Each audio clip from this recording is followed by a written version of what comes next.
কিছু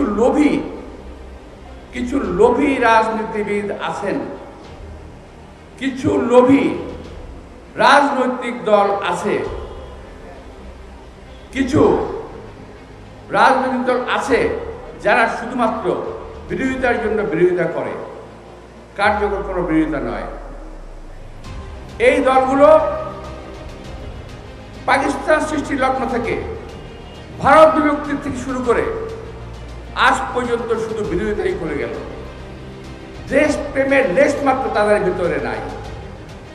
তারা দেশকে ভালোবাসে না, দেশের মানুষকে তারা ভালোবাসে না। তারা ভালোবাসে যেভাবেই হোক ক্ষমতায় থাকতে হবে, যেভাবেই হোক ক্ষমতায় যেতে হবে। আমাদের তো আপত্তি কিছু নেই। দেশের লোক যদি ভোট দিয়ে আপনাদের ক্ষমতায় নেয়, আপনাদের কি আছে? ভোটে আসেন। ভোটকে ভয় পান কেন? নির্বাচনকে ভয় পান কেন আপনারা? এইটা না হলে নির্বাচন করা যাবে না, ওইটা না হলে নির্বাচন করা যাবে না।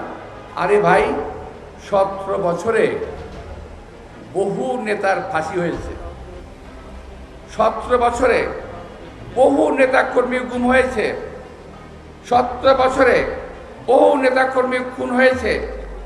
এই 17 বছরে এই মঞ্চে যারা আছেন, মা বোন সহ সকলেই কম বেশি বহু লোক জেল খেটেছেন।